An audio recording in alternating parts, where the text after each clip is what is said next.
দুদিনৰ পিছত ঘৰত আহি পোৱাৰ কথা আছিল, কিন্তু ঘৰলৈ আহি থকা ৰেলৰ পৰাই নিৰুদ্দেশ হ'ল যুৱক।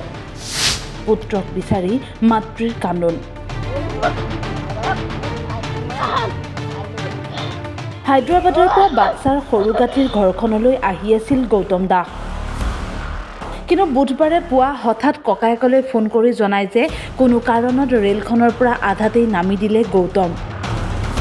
কিন্তু তাৰ পিছত মালদা ষ্টেচনৰ পৰা সন্ধানহীন হৈ আছে গৌতম দাস। পৰিয়ালৰ লোকসকলে বহু বিচাৰ খোচাৰ কৰিছে যদিও সন্ধান লাভ কৰা নাই ব্যক্তিগৰাকীৰ। ঘৰলৈ আহি থকা ল'ৰাটো হঠাৎ নিৰুদ্দেশ হোৱাত এতিয়া মাতৃৰ হাহাকাৰ। কোনো লোকে যদি ব্যক্তিগৰাকীৰ সন্ধান পায় তেনেহ'লে পৰিয়ালৰ লোকসকলক খবৰ দিবলৈ আহ্বান জনাইছে। ঘটনাটো এতিয়া ৰাতিপুৱা বুধবাৰে 15 তাৰিখ আছিল। 15 তাৰিখৰ দিনাখন ৰাতিপুৱা মোক ফোন কৰিছিল 4টা বজাত। একবাৰ নহয় 3বাৰ কৈছে। মই সেই টাইমত মই শুই আছিলোঁ। তাৰপিছত মই 3 নম্বৰ 4 মাত্ৰ ৰিচিভ কৰিলোঁ। কৰাৰ পিছত কৈছে কি যে হেৰি নাৰায়ণ মোৰ এনে অসুবিধা হৈছে, গাড়ীত অলপ মানে কি বেয়া কিবা দেখা পাইছে আৰু পাই এনেকৈ ভয়তে সি নামি গ'ল ট্ৰেইনৰ পৰা। নামি যোৱাৰ পিছত তাৰ বেগটো গুচি গ'ল, ট্ৰেইনতে গুচি গ'ল। যোৱাৰ পিছত কৈছে কি কথা নাই, মোৰ ট্ৰেইনত গুচি গ'লে কথা নাই বেগটো। তাৰপৰা নামি দিছে। নামি দিয়াৰ পিছত সেনেকৈ মোক কৈছে তোক দেৰিকৈ ফোন কৰি আছোঁ। তাৰপিছত মোক অলপ দেৰি মই 7:30 মানত মই নিজে ফোন কৰিলোঁ। কৰাৰ পিছত কৈছে কি যে মই বৰ্তমান হেৰিত আছোঁ, টিকট কাউণ্টাৰত আছোঁ, তই একো টেনশ্যন ল'ব নালাগে, পাৰিম আৰু যাব পাৰিম বুলি কৈছে।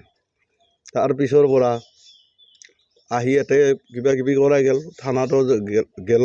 তাৰপিছত ইফালে আমাক কলগী থানাত যাওঁতে RPF যাব দিল, তাতে গ'লোঁ আমি। RPF কৈছে কি যে আমিতো এতিয়া বঙাইগাঁৱৰ কেছটো কেনেকৈ জানিম, গতিকে আমাৰ ইয়াত হ'লে আমি এতিয়া কিবা এটা কৰিব পাৰিলোঁ হয়। গতিকে মালদাত হৈছে যিহেতু কেছটো, যে মালদাত যাব লাগিব বুলি কৈছে। তাৰপিছত মালদাত গৈছোঁ আমি। তাৰপিছত 4জন গ'লোঁ মালদাত।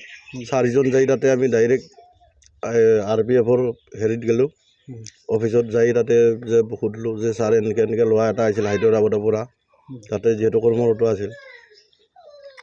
হায়দৰাবাদৰ পৰা অহা ল'ৰাজনৰ কথাটো গোটেইখিনি ক'লোঁ আৰু তাতে। কি নাম আছিল ল'ৰাজনৰ? গৌতম দাস।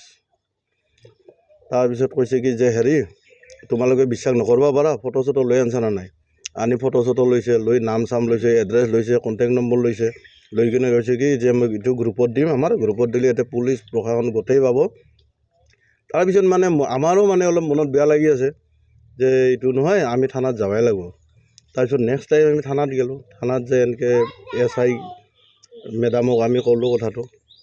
কোৱাৰ পিছত কৈছে কি যে আমি এই হেৰিটো পাইছোঁহি, তাৰপিছত হ'বই বুলি কৈছে, আৰু একো কৰিব নালাগে বুলি কৈছে। এইখিনি আৰু কথা আৰু। মোৰ এটা ভাই হৰেছে বিচাৰি গ'লোঁ, সেইগিলা সেই ষ্টেচন মালদাকলৈকে গ'লোঁ। আজি 2 দিন সেইটো গুচি যাই ঘূৰিলোঁ। তাতে পুলিচৰ সহায় চহায় লৈ তাতে কাগজ পত্ৰ এইগিলা জমা চমা দি আছোঁ। কেইজন ভাই ককাই আছিল? আমি 3টা। কেইজন ভাই সৰু আছিলে, বিয়া বাৰু পাতিছিল? বিয়া বাৰু পাতিছে, ছোৱালী এটা। ঘৰত নাথাকে, এই তামোলপুৰত থাকে ভৈনকটো। হায়দৰাবাদত কি কৰি থকা? মিস্ত্ৰী কাম কৰে। কিমান দিন ধৰি কাম কৰি আছে? সেই মোটামুটি আজি 4 মাহমান হ'ল যাবা। ইয়াৰ আগতে হায়দৰাবাদত গৈছিল? হায়দৰাবাদত যোৱা নাই, কেৰালা আছে। শালবাৰীৰ পৰা মানৱ কলিতাৰ ৰিপৰ্ট, টাইম 8।